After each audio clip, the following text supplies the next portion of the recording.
The last time I checked the weather in Naples, it was 3 degrees and raining, and Dara told me that was perfect because the ground would be saturated, which would make the substrate readings more legible. And I remember thinking that was the most Dara thing anyone had ever said. She could find the professional upside to pneumonia. We were on a flight out of Heathrow, the 4 of us packed into economy, and the job was supposed to take 9 days. Assessment and preliminary stabilization consultation for a sinkhole that had opened 3 weeks earlier beneath the Via dei Tribunali in the historic center of Naples. The client was the municipality. The intermediary was an Italian engineering consultancy called Geoter that had subcontracted our firm because they needed someone certified in confined space descent who also had karst geology experience, which is a fairly narrow overlap, and my boss Marcus had both. Marcus was the team lead. I was the second most experienced. Dara was our instrumentation specialist, and the fourth was a kid named Callum who had been with the firm for 7 months and had never been on an international job. He spent the flight reading a Lonely Planet guide to southern Italy with a highlighter, which Marcus pretended to find annoying and actually found endearing, because Marcus liked people who prepared. I want to be clear about something before this goes any further. I am not the one who should be telling you what happened. Marcus should be. Dara should be. They were both better at this than I am, and they both understood what we found down there before I did. But Marcus can't tell you, and Dara won't, and Callum, I'll get to Callum, so it's me. And I'm going to tell it as close to the order it happened as I can, because the order matters. The order is the only thing I'm still sure about. We landed at Capodichino and took a taxi to the hotel, which was on a narrow street near the port. One of those places where the rooms are tall and the walls are 3 feet thick, and the shower is a handheld nozzle over a drain in the bathroom floor. Naples hit me immediately. The noise, the density, the way the city felt compressed vertically. Buildings stacked on buildings, streets barely wide enough for the little motorini that screamed through them. Laundry hanging between facades 5 stories up. The whole city felt like it was pressing inward and downward, and I don't mean that metaphorically.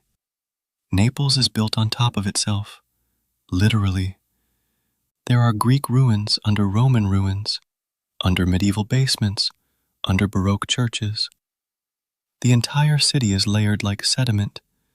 Beneath most of the historic center, there's a network of tunnels, cisterns, catacombs, and quarry cavities that's been accumulating for 2,400 years.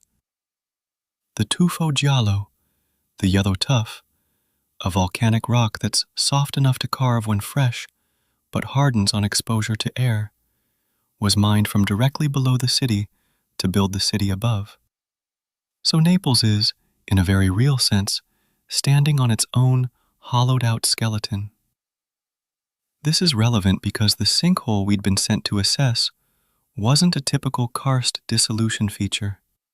It wasn't limestone dissolving under rainwater over geological time. It was a collapse into one of those pre-existing voids. Something underneath had given way, and a section of the Via dei Tribunali, about 4 meters across, had dropped roughly 6 meters into a cavity that, based on the initial survey by Geoter's local team, extended laterally in at least 2 directions farther than their ground-penetrating radar could resolve from the surface. They didn't know how big it was. That was the problem. That was why they needed people to go down. We met the Geoter liaison the next morning at the site. His name was Enzo, late 50s, heavyset, a structural engineer by training who'd been doing subsurface assessment work in Naples for 20 years. He had the particular calm of someone who'd seen enough things go wrong underground that nothing on the surface surprised him anymore. The sinkhole had been fenced off with metal barriers and orange mesh, Pedestrians diverted around it.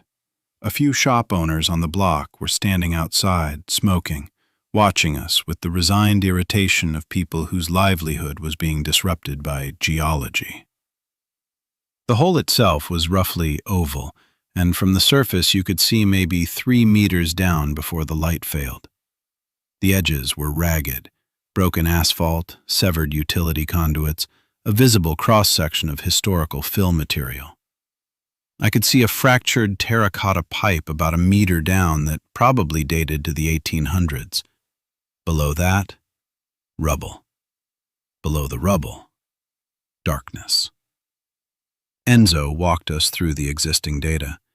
The GPR survey showed a void space extending north-northeast from the collapse point, roughly 12 to 15 meters in the primary axis, but with signal scatter that suggested either branching passages or a much larger cavity with irregular walls. There were 2 possible connections to the known tunnel network, one likely leading toward the Bourbon tunnel system, another toward an older, unmapped quarry cavity that appeared on a 1942 military survey but had no modern documentation. The concern was that the collapse might propagate.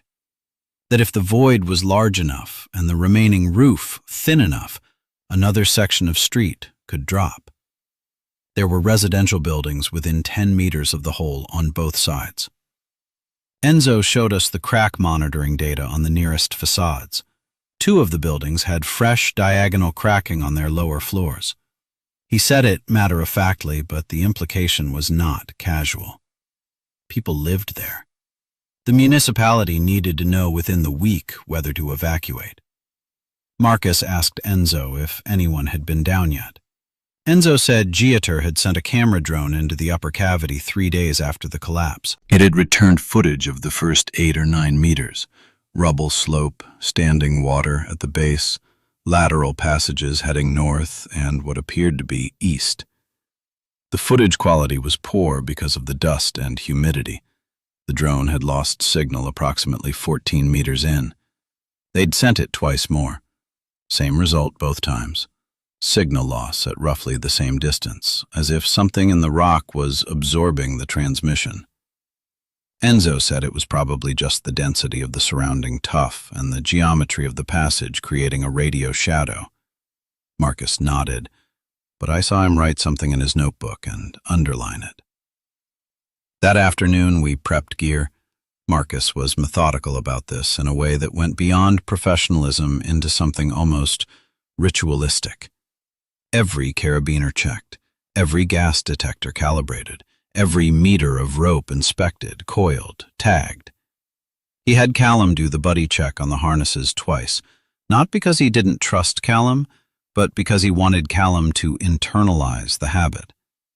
Marcus believed that the most dangerous moment in confined space work wasn't the obvious hazard, the bad air, the unstable ceiling, the water, but the moment your competence made you casual.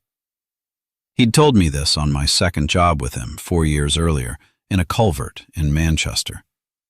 The people who die underground, he said, are almost never beginners.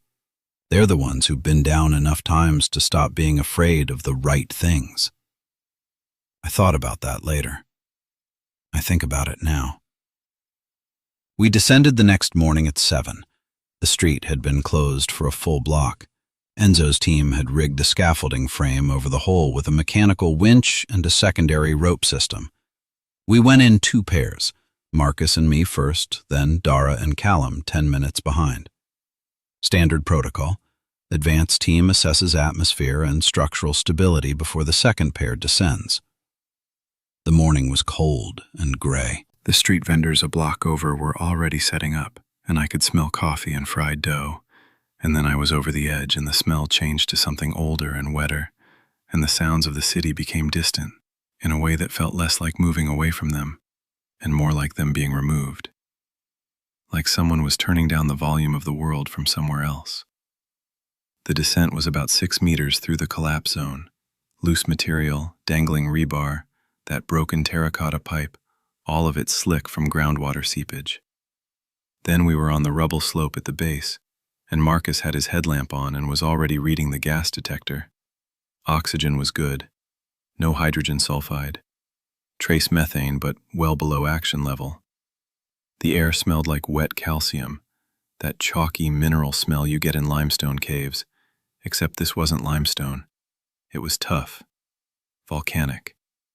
And tuff has a slightly different smell when it's wet, earthier, almost organic, like a root cellar that's been sealed for a long time. The cavity was bigger than the GPR had suggested.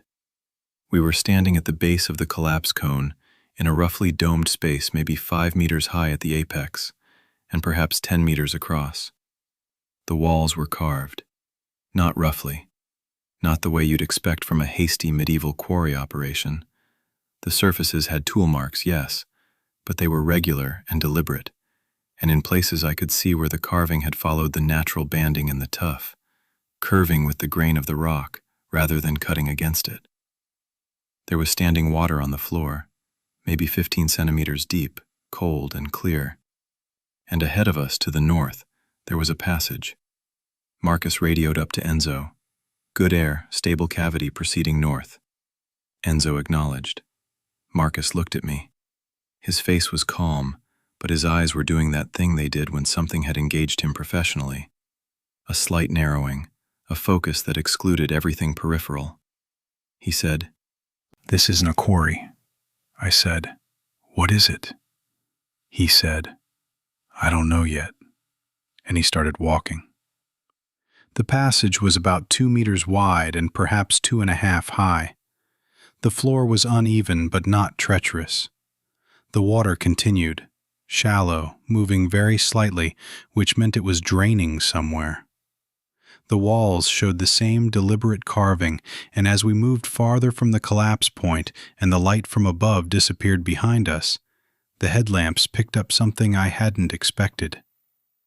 Color. Faint mineral deposits on the walls, iron red and sulfur yellow, in patterns that might have been natural groundwater staining, but that followed the carved surfaces too consistently for coincidence. It looked like the carvers had known where the mineral seepage would occur and had shaped the walls to guide it, to make the water paint the rock. Marcus was 15 meters in when he stopped. He held up a hand. I stopped behind him. There was a sound, very faint, not water, not rock settling, something rhythmic and low at the threshold of hearing, like a pulse. I felt it as much as heard it, a vibration in my sternum, irregular but repeating. Marcus stood perfectly still for maybe 20 seconds, listening. Then he took out his phone, opened the voice memo app, and hit record. He held the phone out into the passage ahead of us and stood there for a full minute, not moving, not breathing loudly, just recording. He played it back with the phone against his ear. Then he put it in his pocket without saying anything and kept walking. I asked him what he'd heard on the playback. He said, "Nothing useful yet." Dara and Callum caught up with us about 40 meters into the passage. Dara had the laser distance meter and the photogrammetry rig, a set of cameras on a frame that she'd used to build a 3D model of the cavity. Callum was carrying the sample kit and the spare gas cartridges. He looked excited, in the way that young people look excited when they're in the presence of something genuinely new. And I realized I'd stopped feeling that particular excitement years ago. And I noticed its absence the way you notice a sound only after it stops. The passage branched, north-northwest and east-northeast. Marcus examined both entrances with his headlamp and chose the eastern branch, which was narrower but taller. He said the airflow was slightly stronger from that direction, which meant a larger volume ahead, possibly another surface connection. We moved in a line. Marcus, then me, then Dara, then Callum. The eastern passage ran for approximately 60 meters. I know this because Dara was calling out distance from the laser meter every 10 meters, and I counted 6 intervals before the passage opened into a second chamber. And this chamber was wrong. I don't mean it was dangerous, though it might have been. I mean it was wrong in a way that took me a long time to identify, because my training had prepared me for geological wrongness and structural wrongness and atmospheric wrongness, and this was a different kind. The chamber was large, perhaps 20 meters across, oval, with a ceiling that rose to maybe 7 meters at the center. The walls were carved. The tool marks were the same as before. But the floor was not flat. The floor was shaped. It descended toward the center in a smooth, concentric series of shallow steps, like a miniature amphitheater. And at the lowest point, there was a circular area about 3 meters in diameter that was not stone. It was soil. Black, dense, organic soil. In a volcanic tuff cavity 60 meters from the surface, in a formation that should have contained nothing but rock and mineral-laden groundwater. Marcus knelt at the edge of it and looked at it for a long time without touching it. Dara was already photographing. Callum asked if it was fill material. Maybe someone had dumped garden waste down a shaft at some point and it had accumulated. Marcus said no. The soil was too uniform, too contained. It sat precisely within the carved depression like it had been placed there, and its surface was not flat but slightly convex, domed upward in the center as though something beneath it was exerting pressure. The rhythmic sound was louder here. Not loud. I want to be precise about this. It was not a sound you'd notice in any environment with ambient noise. But in the silence of a carved cavity 60 meters underground, it was unmistakable. A pulse. Slow.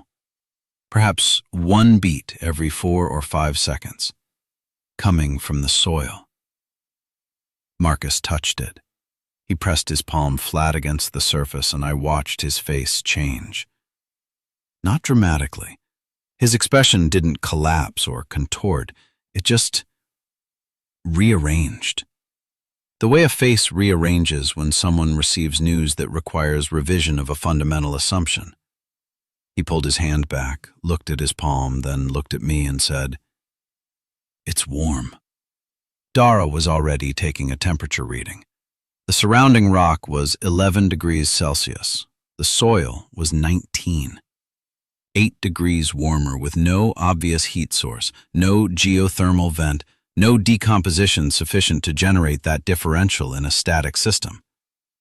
Marcus asked Dara to check the gas readings again. Still clean. No elevated CO2, no methane spike, nothing to suggest active biological decomposition. But the soil was warm, and it was pulsing. And it was 60 meters below the surface of a city of 3 million people. Marcus made a decision that I disagreed with at the time and that I now understand was the only correct one. He said we were documenting everything and going back up. He said we were not taking samples from the soil until we understood the cavity system better. He said we would report to Enzo and request additional survey time before proceeding. Callum objected. Not aggressively. He was too new for that. But he asked why we couldn't just core sample the soil now and analyze it in the hotel.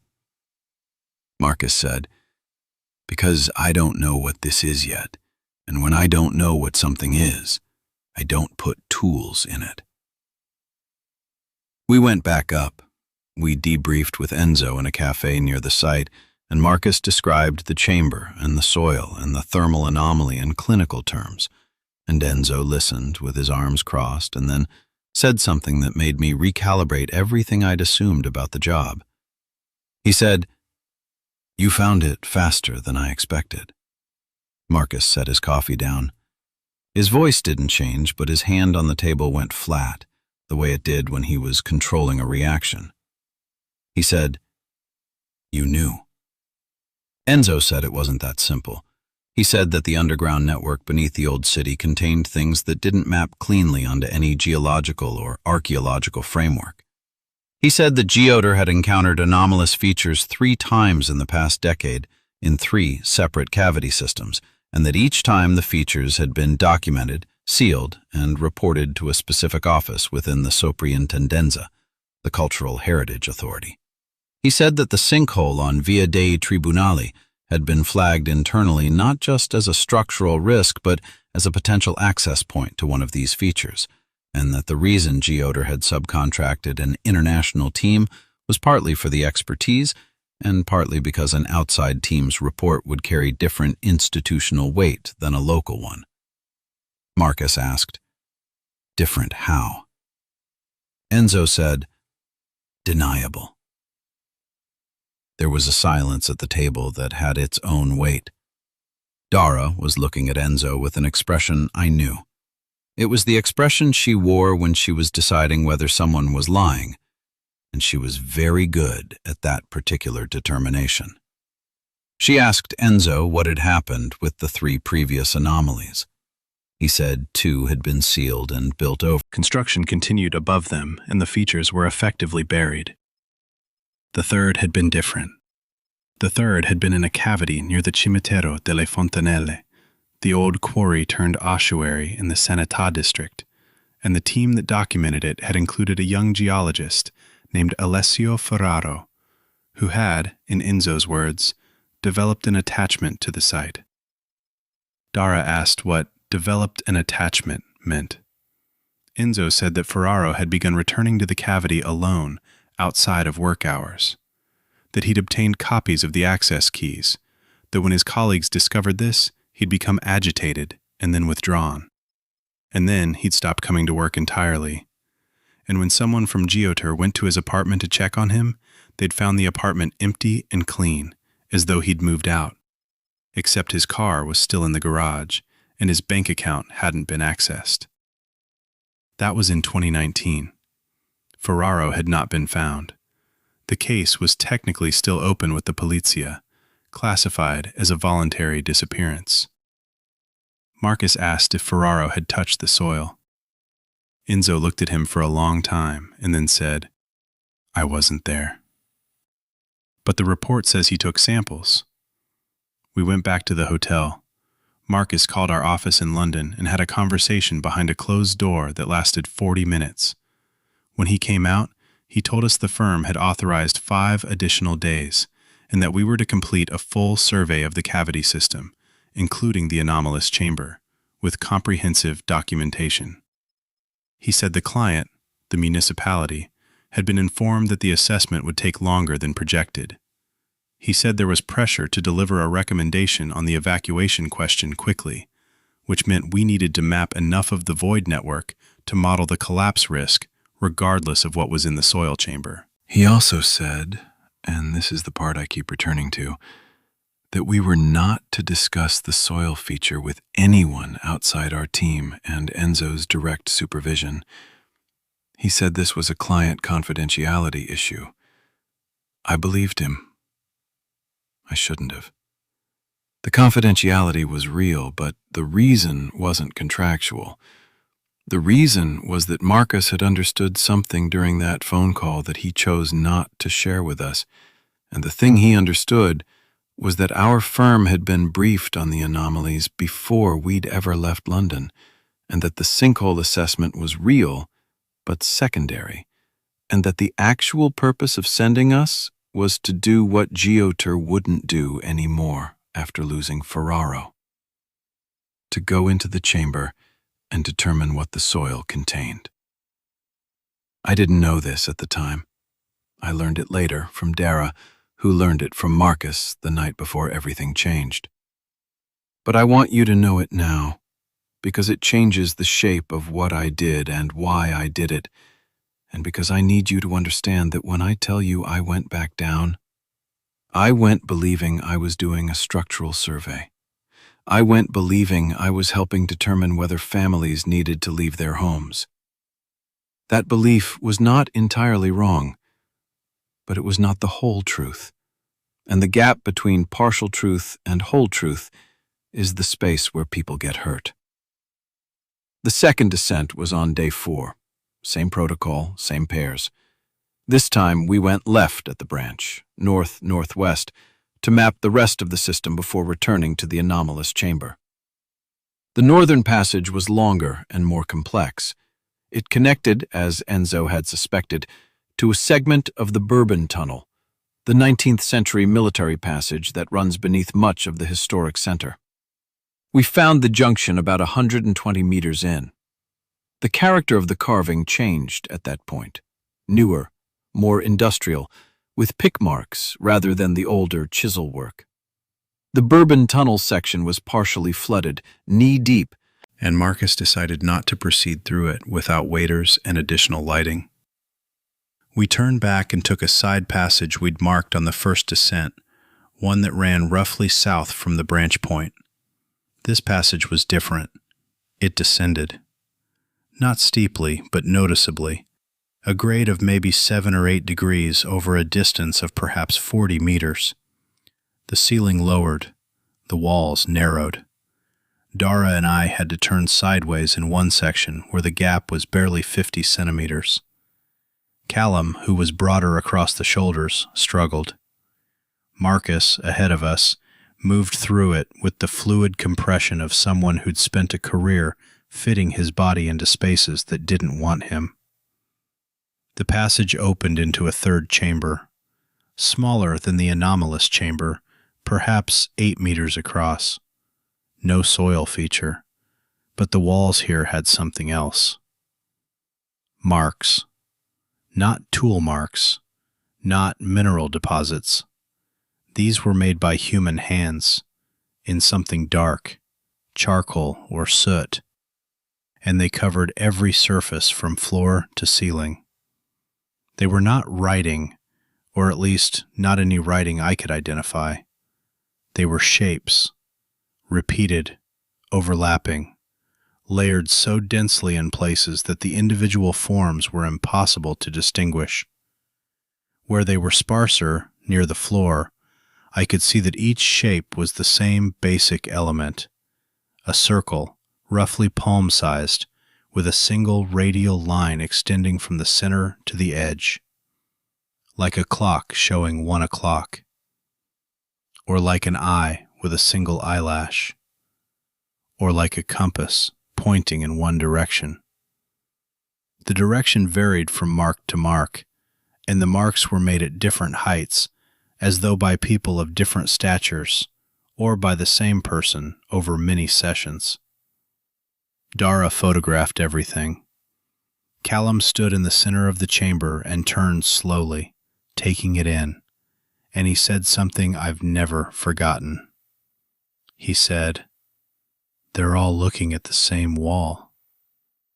I didn't understand what he meant at first.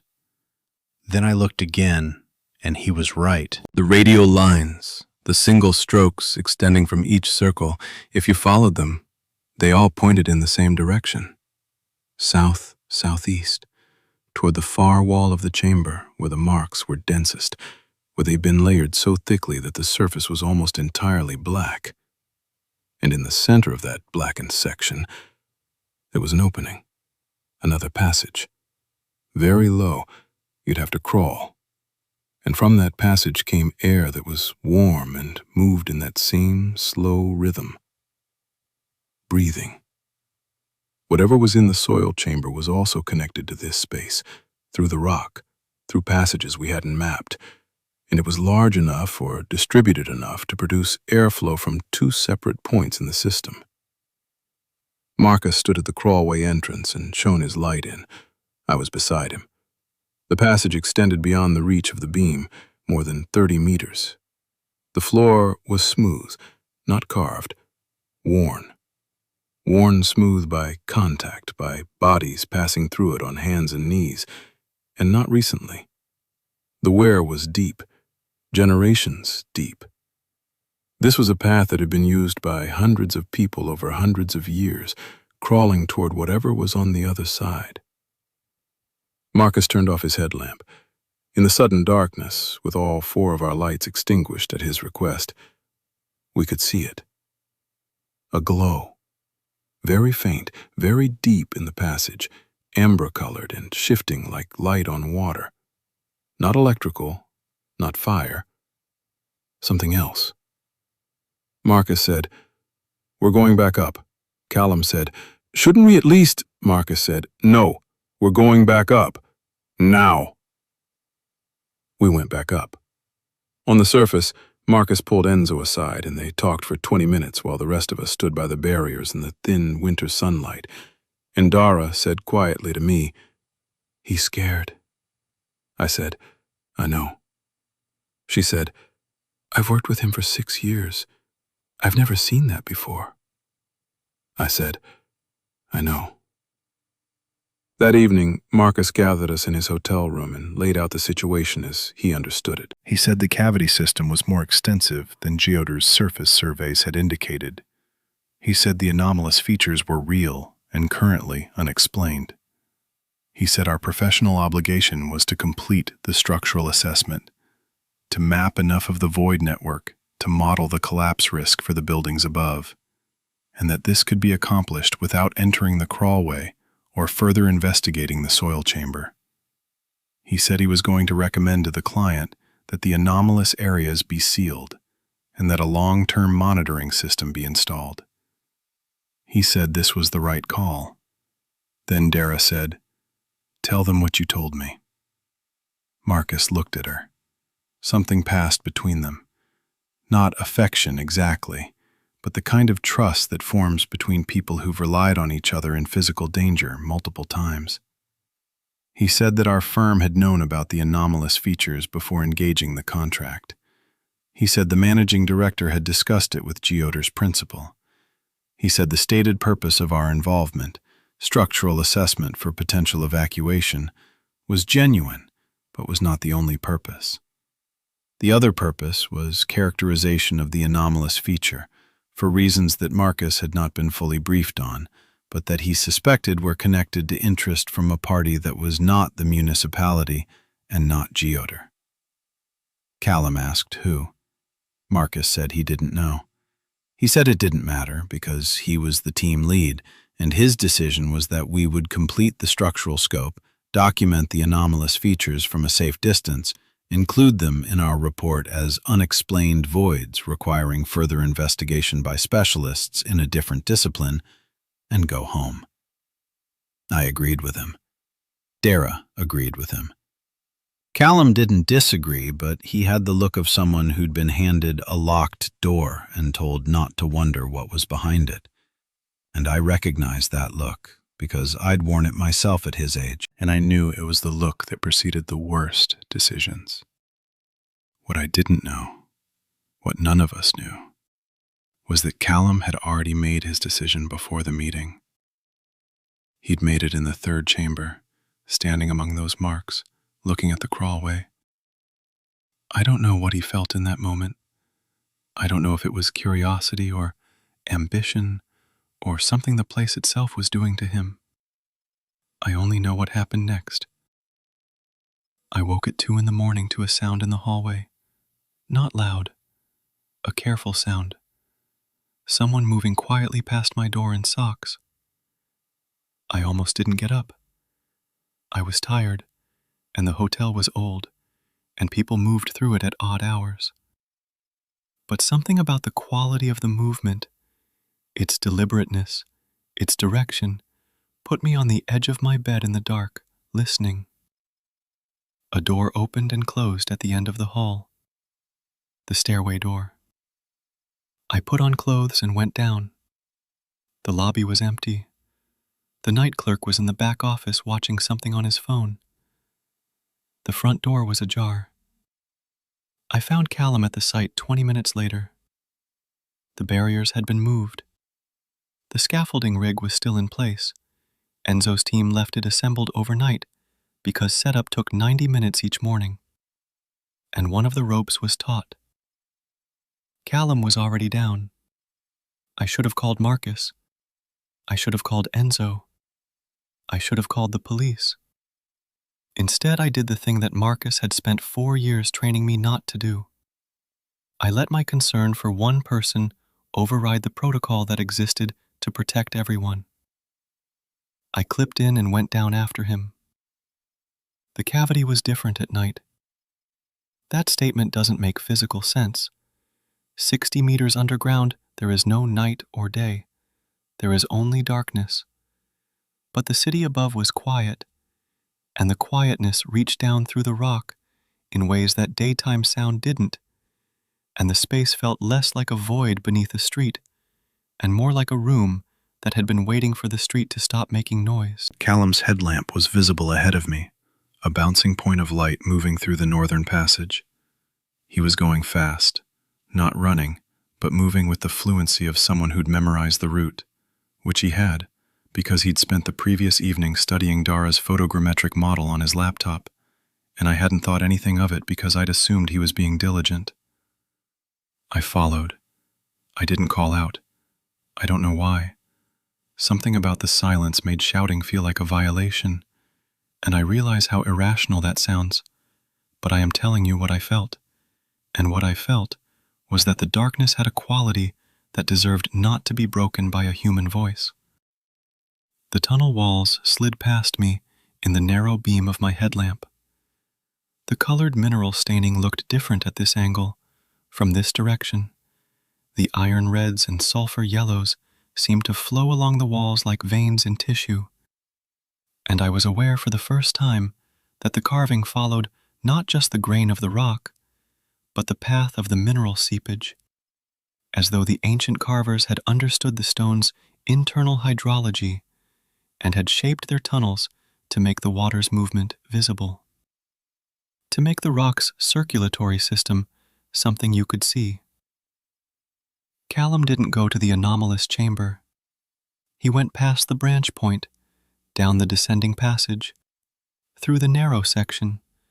I heard him scraping through ahead of me, and into the third chamber with the marks on the walls. When I reached the chamber, he was on his knees at the crawlway entrance. He looked back at me. His face in the headlamp beam was not the face of someone who'd been caught. It was the face of someone who was relieved to have company for what he was about to do. He said, "I can hear it." I said, "Callum, we need to go back up." He said, "It's not a sound. It's more like... It's like when someone's in the next room and you can't hear them, but you know they're there. You know they're awake." You can feel that they're paying attention. That's what this is. It's attention. Something in there is paying attention. I said his name again. I said we needed to leave. He turned back to the crawlway and he crawled in. I had about 4 seconds to decide. In those 4 seconds, I thought about Marcus, who would have known what to do and who was asleep in a hotel room 3 streets away. I thought about Dara, who would have been furious. I thought about Alessio Ferraro, the young geologist who had developed an attachment and then disappeared. And I thought about the fact that Callum was 24 years old and 7 months into a career and 300 meters from the room where I was standing, the other direction entirely from safety. And whatever was at the end of that passage, he was about to find it alone. I crawled in after him. The passage was perhaps 40 meters long. The floor was indeed worn smooth. My palms slid on it like it was polished, and the sensation was disturbing because my body knew that smoothness came from friction, from contact, from the pressure of human skin on stone repeated so many times that the stone had given way. I was crawling on a surface that had been shaped by thousands of people making this exact journey, on their hands and knees, in the dark. The glow grew stronger, not brighter exactly, but more present, more dimensional. It shifted as we moved toward it, and the shifting had that same slow rhythm, the pulse, the breathing, the beat every 4 or 5 seconds. The air was warmer, not hot, comfortable, the temperature of skin. The passage opened. I came out behind Callum into a space that my training told me should not exist. The chamber was enormous, at least 30 meters across, possibly more. The ceiling was high enough that our headlamps couldn't reach it. The walls rose in smooth curves, carved with the same deliberation as the other passages, but at a scale that suggested a project spanning generations. The colored mineral deposits were here too, but on this scale they didn't look like veins. They looked like a map, an arterial system rendered in iron oxide and sulfur, branching and converging across the curved walls in patterns too complex and too consistent to be natural staining, and too organic to be human design. At the center of the chamber, the floor descended into a shallow bowl, and in the bowl was soil. The same black soil we'd seen in the first anomalous chamber, but vastly more of it. A circular bed, perhaps 15 meters in diameter, domed gently upward, and from it grew something that I do not have professional language for, and that I'm going to describe as precisely as I can. It looked like a tree. That is the closest analogy, and it is not adequate. It rose from the center of the soil to a height of perhaps 6 meters. Its trunk, if you can call it that, was roughly cylindrical, about a meter in diameter, and its surface was not bark, but something pale and smooth and faintly translucent, like the skin of a mushroom magnified to the scale of an oak. It branched near the top, and the branches extended laterally and then curved upward, and at their tips they became thin and fine and disappeared into the darkness above. And the whole structure was luminous. The amber glow came from it, from within it. The light moved through it the way blood moves through a vein, pulsing, circulating, not steady but rhythmic. And I understood then that the pulse I'd been hearing since the first descent was not a sound. It was the light. The light had a frequency, and that frequency was in a range that the human body perceived not as vision, but as vibration. I was seeing it and feeling it simultaneously, through different senses, and my brain was interpreting the sensory conflict as sound. Callum was standing at the edge of the soil. He'd already taken off his gloves. I said, "Don't." He looked at me. His eyes were very bright. His face had an expression I'd only seen once before, on a different person, in a completely different context. It was the expression my daughter had worn the first time she'd seen the sea. Total receptivity, total openness, the face of someone in the presence of something so far beyond their frame of reference that all the usual defenses, skepticism, caution, analysis, had simply been set aside, not overridden but rendered irrelevant. He said, "It knows we're here." I said, "Callum, step back from the edge." He said, "It's been here a long time. It's been here since before the city, maybe before the eruptions. It's been underneath everything, and nobody comes anymore. Nobody's come in years and years, and it's been alone, and it is so..." He stopped. He pressed his hands against his face, and when he lowered them, he was crying. Not sobbing, just tears running down his face, and his expression wasn't sad. It was overwhelmed. He said, "It's so lonely." The thing pulsed. The light shifted, and for a moment the quality of the glow changed. It went from amber to something warmer, something closer to the color of late afternoon light through a window. And the warmth in the air increased by a degree or two. And I felt something in my chest that I need to be careful describing because I am aware of how it will sound. I felt welcomed. I felt an openness directed at me that was not hostile and not predatory and not even, as far as I could tell, manipulative.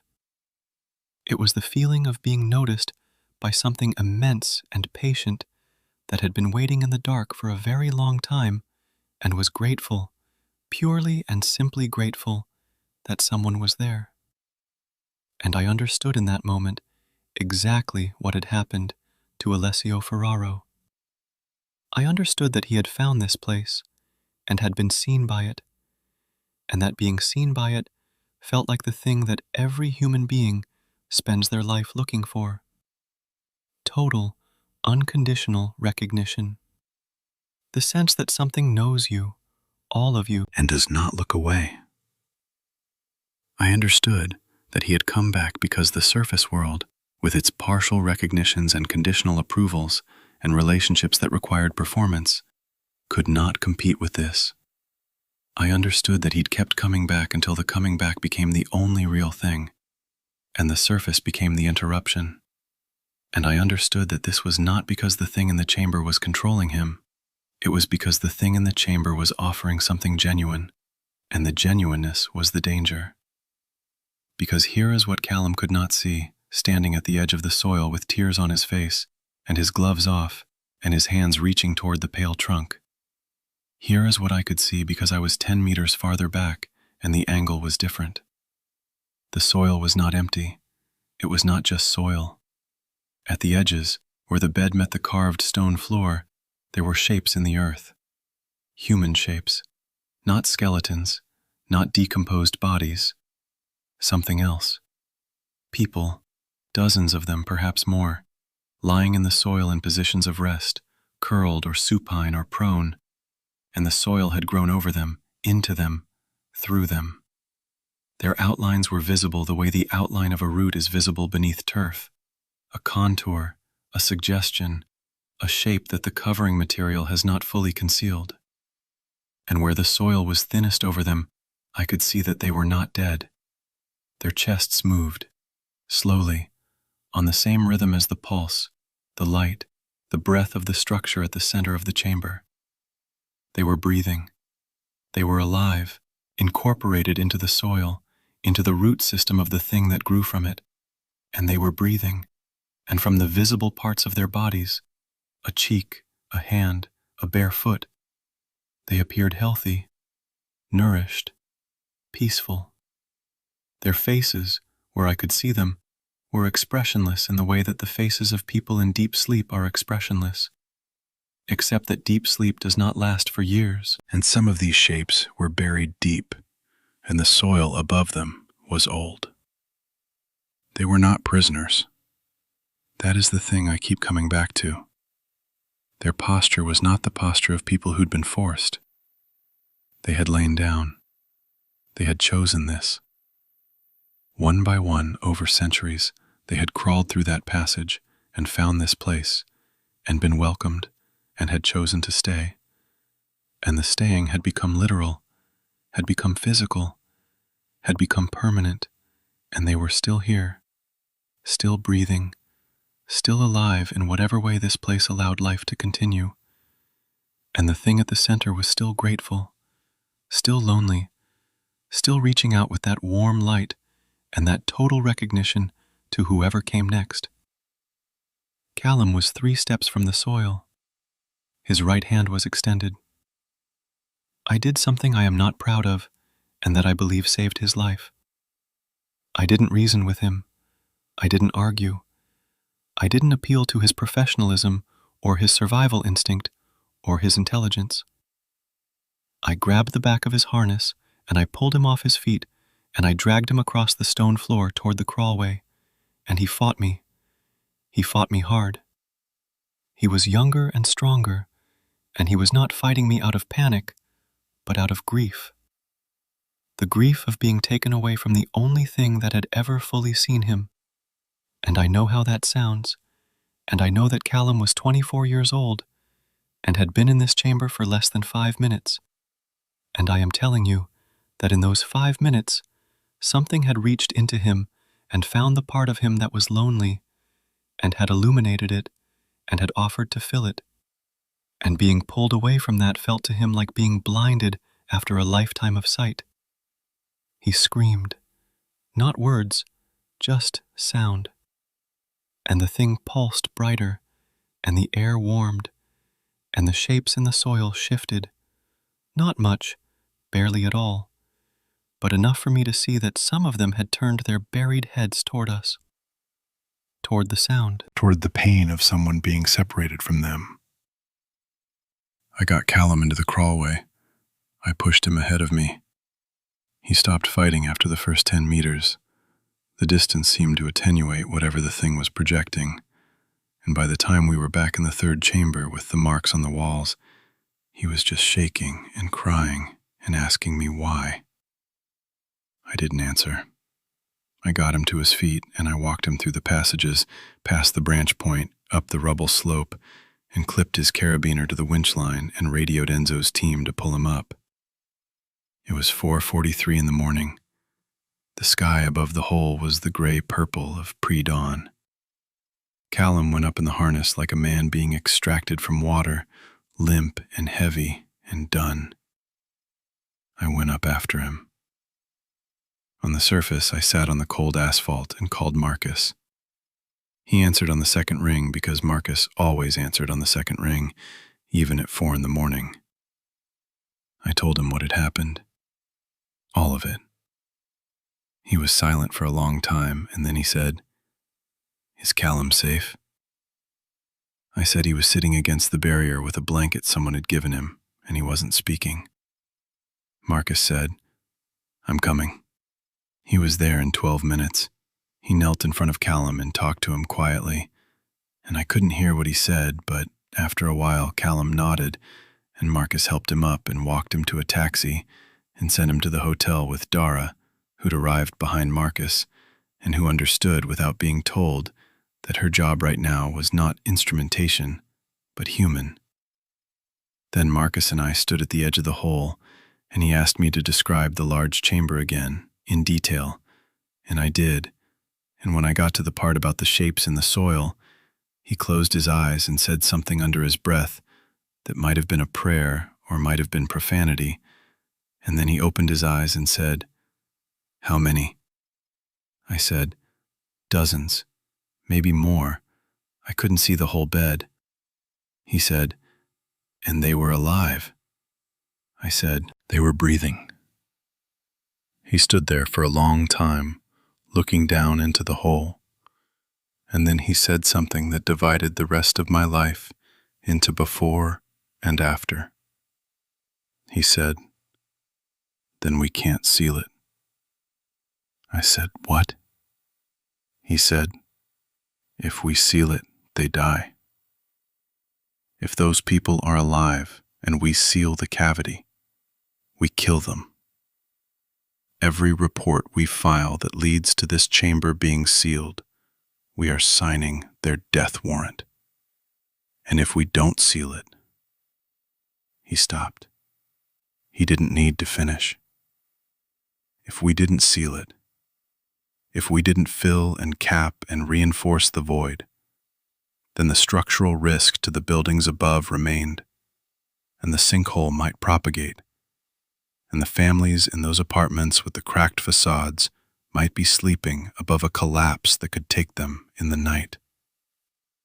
And the chamber would remain accessible, and whoever came next, another Ferraro, another Callum, would crawl through that passage and be seen by something that loved without limit and without release, and they would lie down and not get up.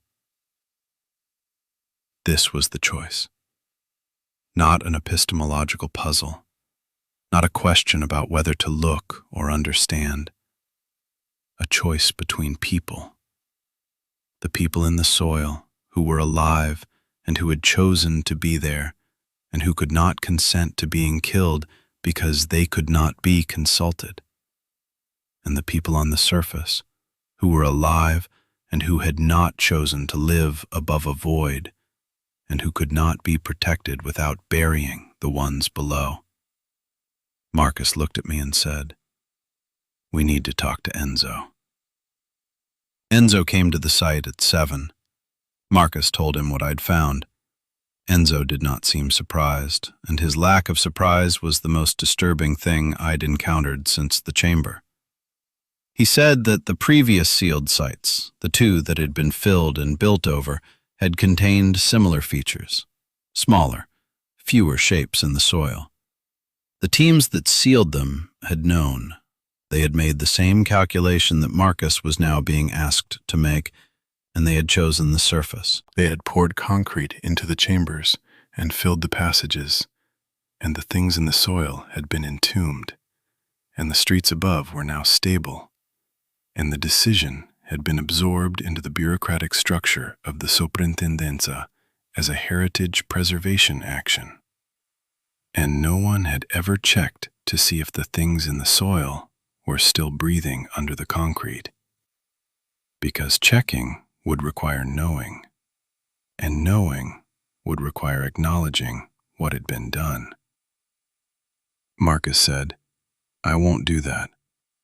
Enzo said, "Then what will you do?" Marcus said, "I need to go down." I told him he shouldn't. Dara, when she arrived, told him he shouldn't. Callum, who was sedated and asleep in his hotel room, was not available to tell him he shouldn't.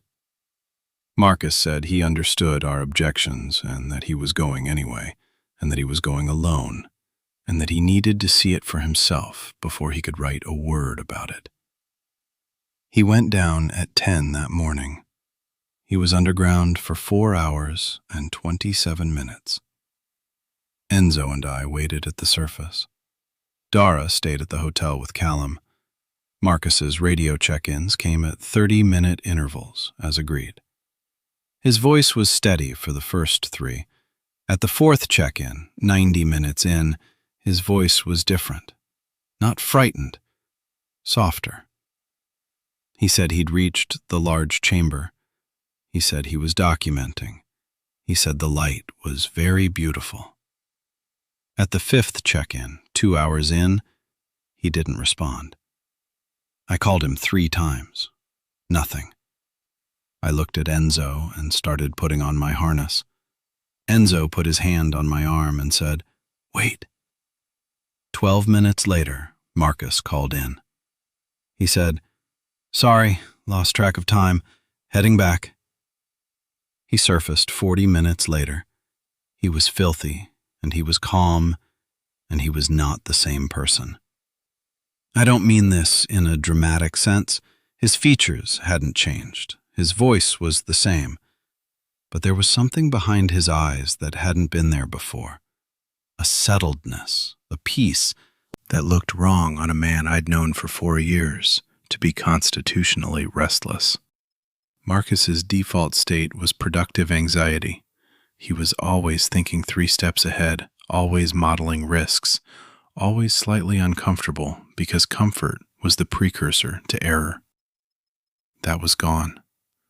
He stood on the street in the gray Naples morning, and he looked at me, and he was at ease in a way that Marcus did not get to be at ease, and it terrified me. He said, "I know what to do." He wrote the report that night. I watched him write it. It was technically flawless. It described the cavity system in precise engineering language. It modeled the collapse risk using the survey data Dara had collected. It recommended a phased stabilization approach, targeted grout injection to reinforce the roof above the residential structures, with monitoring points at 6-month intervals, and designation of the deeper cavity system as a protected heritage site, requiring further archaeological assessment before any invasive treatment. It was, on paper, exactly the right recommendation. It protected the buildings, it stabilized the street, and it left the chamber open. Dara read the report and said, "This is good work." I read the report and said nothing, because I could see what Marcus had done, and I knew why he'd done it, and the why was the thing that made my hands cold. He hadn't written the report to protect the people in the soil. He'd written the report to protect his own ability to come back. The heritage designation, the ongoing monitoring requirement, the explicit recommendation against invasive treatment of the deeper system. Every line was a door left unlocked. Every recommendation was a path back to the chamber, built into the professional record, sanctioned by the client, defensible to anyone who reviewed it. Marcus had been a good engineer for 20 years, and he'd used every bit of that skill to construct an edifice of rationality around the fact that he wanted to go back to the place that had made him feel seen. I confronted him the night before we flew home. In his hotel room, Dara was there because I'd asked her to be, because I needed a witness. I said, "You felt it, down there. The same thing Callum felt, The same thing Ferraro felt. Marcus didn't deny it. He said, "It's not what you think." I said, "Then tell me what it is."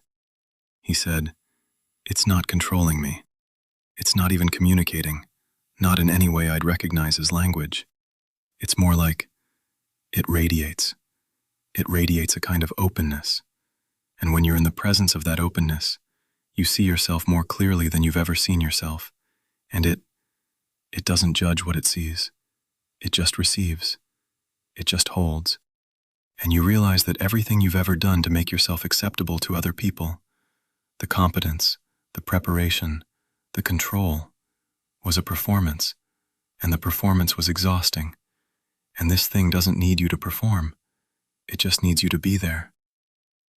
Dara said, "Marcus, Alessio Ferraro is in the soil."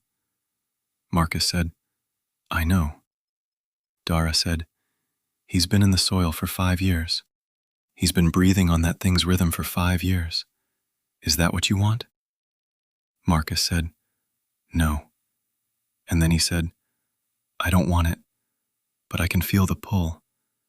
I can feel it right now, sitting in this room, 300 meters from the surface entrance.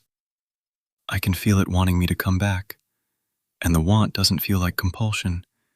It feels like remembering something I forgot, like homesickness for a place I've actually been." Dara said, "Then we leave tomorrow, first flight out." Marcus said, "The report's already submitted. There's nothing left to do here."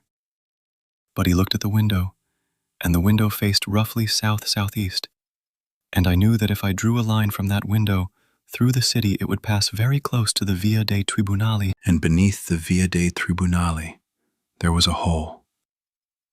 And beneath the hole there were passages, and at the end of the passages there was a warm light that pulsed like a heartbeat. And in that light there was something that would hold you forever if you let it, and Marcus could feel the direction of it the way a compass feels north. We flew home the next morning, all 4 of us. Callum sat in the window seat and didn't speak for the entire flight. When we landed at Heathrow, he walked to the taxi rank and left without saying goodbye to anyone. And I received his resignation letter by email 3 days later. It was 2 sentences long. He didn't give a reason. Dara and I had a conversation the following week, in which she told me what Marcus had told her the night before the second descent, about the firm knowing, about the real purpose of our trip. I asked her what she thought we should do. She said she'd been thinking about it constantly, and had arrived at a conclusion she didn't like, which was that there was nothing to do. The report was accurate. The recommendations were sound. The structural risk was being managed. The chamber was real, and the things in it were real. And there was no authority to report them to that wouldn't either bury the information or bury the chamber. And both of those outcomes led to dead people. She said, "The only thing I can do is watch Marcus." I said, "For how long?" She said, "For however long it takes." I watched too. For 3 months, Marcus was fine. He was professional, productive, present. He took a new project in Scotland, a slope stability assessment, and came back with clean data and a clean report. He attended Callum's farewell drinks and gave a speech that was warm and appropriate, and that Callum did not stay to hear because Callum had already left by then. Not just the firm, but London entirely. He'd moved to his parents' house in Dorset and was, according to his LinkedIn, working in a garden center. I thought about him sometimes. I wondered if he could still feel the direction. Then, 4 months after Naples, Marcus told me he'd been invited to consult on the monitoring phase of the Via dei Tribunali project. Enzo had requested him specifically. The first monitoring visit was scheduled for October. I said, "Marcus, you can't go back there." He said, "It's a monitoring visit. Surface-level instrumentation checks. I won't even go below ground." I said, "You know that's not true. You know that once you're in Naples, once you're standing on that street, you'll go down. He looked at me with that new, settled expression, and he said, maybe. And maybe that's okay. I said, it's not okay. It is the opposite of okay. He said, who are we to decide that? The people in the soil, they chose. Ferraro chose. If I choose, who are you to tell me I'm wrong? Who are you to say that what's down there is worse than what's up here? I said, I'm the person who dragged Callum out by his harness while he screamed. That's who I am. Marcus was quiet for a long time. Then he said, Callum wasn't ready. He didn't understand what he was choosing. I do. I said, that's exactly what Ferraro would have said. He looked at me, and for a moment, the settledness cracked, and I saw Marcus underneath it. The real Marcus, the anxious, careful, brilliant man who'd taught me to check every carabiner and never trust my own comfort. And that man was afraid. Not of the thing in the chamber, of himself, of the part of himself that wanted to go, and of the knowledge that wanting it felt like the truest thing he'd ever felt, and of the possibility that the truest feeling he'd ever had was the mechanism of his own annihilation. He didn't go to Naples in October. Dara and I talked him out of it. We told the firm he had a scheduling conflict and they sent someone else. A young engineer from the Edinburgh office who didn't know about the chamber and who conducted the monitoring visit from the surface as specified and came home and filed a routine report and never knew what was 80 meters below his feet. But the invitation came again in April, and in April, Marcus went. I know because Dara called me. She said she'd been tracking his flights, not officially, just watching his calendar the way she'd been watching for months. She said he'd booked a ticket to Naples for a week. She said the monitoring visit was only scheduled for 2 days.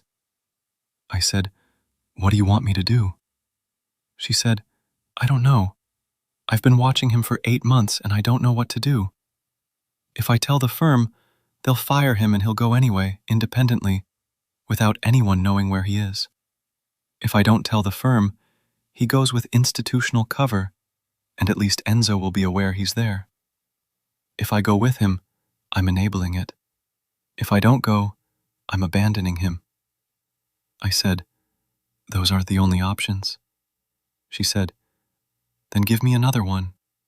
And I couldn't, because the truth was, there was no option that resolved the situation without either violating Marcus's autonomy or accepting the risk of his disappearance. And the distance between those two positions was the same distance as the crawlway between the third chamber and the thing that glowed in the dark. And I didn't know how to cross it without ending up on the wrong side. Marcus went to Naples. He was there for 6 days. He came back. He went again in September. He came back. He went in January. He was there for 11 days. He came back.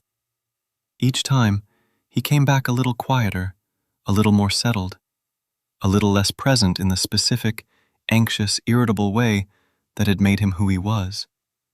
And each time, Dara and I looked at each other and measured the distance he'd traveled. Not in kilometers, but in the ratio of himself that was still here versus the portion that had already, in some sense, lain down.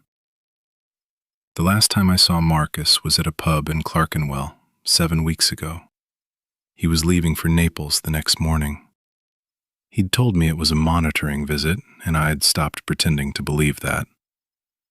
We sat across from each other with our pints, and he said, I want you to know something. I said, okay. He said, if I don't come back this time, it's not because I lost. It's not because I was tricked or overwhelmed or captured. It's because I decided. And I need someone to know that, because if no one knows, then it becomes a disappearance. And disappearances are unresolved, and I don't want to be unresolved. I want to be a decision. I said, Marcus, you have a daughter. He said, she's 23. She has her own life. She'll miss me, and then she'll be okay, the way people are okay after loss. I've made sure she's provided for. I said, that is not the same as being there. He said, being there. He repeated it like he was tasting the words. Being there. You know what I've learned in the past year? Being there is the thing I've been worst at my entire life. I've been there physically. I've been there professionally. I've never been there the way that thing is there. Completely, without agenda, without performance, without the constant calculation of what I need to be for someone else. And I know you think it's a trap. I know you think it's some kind of biological mechanism, some underground organism that's evolved to attract hosts. And maybe you're right. Maybe that's exactly what it is. But here's the thing. Even if it is, the feeling is real. The welcome is real. And I've spent 53 years on the surface, and I have never once felt what I feel in that chamber. And I will not apologize for wanting to feel it again. I didn't know what to say to that. I still don't. Because Marcus was not wrong. He was not deluded. He was not under a spell. He was a man who had found something that met a need he hadn't known he had, and the price of meeting it was everything else. And he had looked at everything else and decided it was not enough to outweigh the thing in the dark. I said, "What do you want me to do?" He said, "Keep watching Callum. He's more fragile than he knows. And if he ever goes back to Naples, don't let him go alone." I said, "I meant about you." He said, "There's nothing to do about me. I'm already decided." He finished his pint, he put on his coat, he shook my hand, which he'd never done before. We were not handshake people, Marcus and I, and the formality of the gesture told me everything I needed to know about whether he intended to come back. He walked out the door and turned left toward the tube station, and I watched him go, and he did not look back. That was 7 weeks ago. Marcus has not returned to London. His phone goes to voicemail. His email auto-replies with an out-of-office message that says he's on a field assignment and will respond when he has connectivity.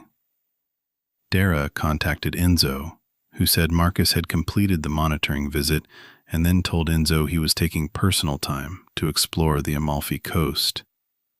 Enzo said he'd seemed well, content, at peace. Dara doesn't believe it. Neither do I.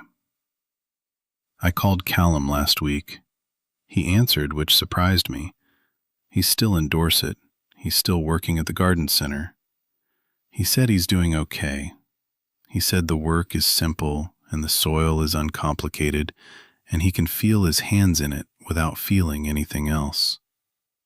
I asked him if he still felt the pull. He was quiet for a long time, and then he said, "Every day, every single day, I wake up and I know which direction Naples is, like a door I left open in a room I'm trying not to walk through." I asked him what kept him from walking through it. He said, You pulled me out.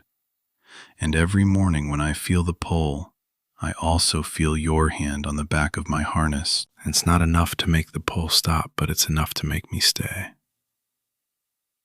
I didn't know what to say to that either. Dara called me yesterday. She said the firm received a communication from Geoder indicating that the Via dei Tribunali monitoring schedule would be accelerated, and that a permanent on-site engineer would be stationed in Naples for the next phase. The position has been offered to me. The salary is significant. The scope includes subsurface access. I haven't accepted. I haven't declined. I'm sitting in my flat in Stoke Newington writing this down because I need the thing that Marcus wanted. For someone to know. Not what's down there. You'll never be able to verify that, and I wouldn't want you to try. But what it does to people. What it offers, and what the offer costs, and how the cost looks different depending on how lonely you were before you found it. I can feel it, right now, sitting here. Not the pull, exactly. I was never down there long enough for it to take hold the way it did with Marcus. But the memory of the feeling. The memory of being in that chamber and being welcomed without condition. The memory of warmth and light and the knowledge that something immense and patient was glad I was there. That memory is more vivid than anything that's happened to me in the months since. And the months since have been full of normal things. Dinners, conversations, the commute, the weekend, a woman I've been seeing who is kind and present and who I cannot describe to you with a fraction of the clarity with which I can describe the color of the light 60 meters below Naples. And I'm telling you this not as a warning, not as a confession, not as the testimony of a survivor. I'm telling you because I want to be honest about the fact that when I look at that job offer, the part of me that knows it's dangerous and the part of me that wants to accept it are not in conflict. They agree completely.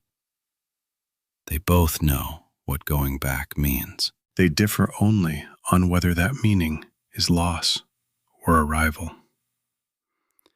Marcus said he wanted to be a decision, not a disappearance.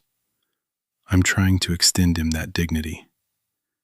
I'm trying to believe that a choice can be real even when the thing you're choosing was designed to be chosen. I'm trying to hold two truths at the same time. That what's under Naples is the most beautiful thing I've ever encountered, and that it has consumed every person who ever agreed with that assessment.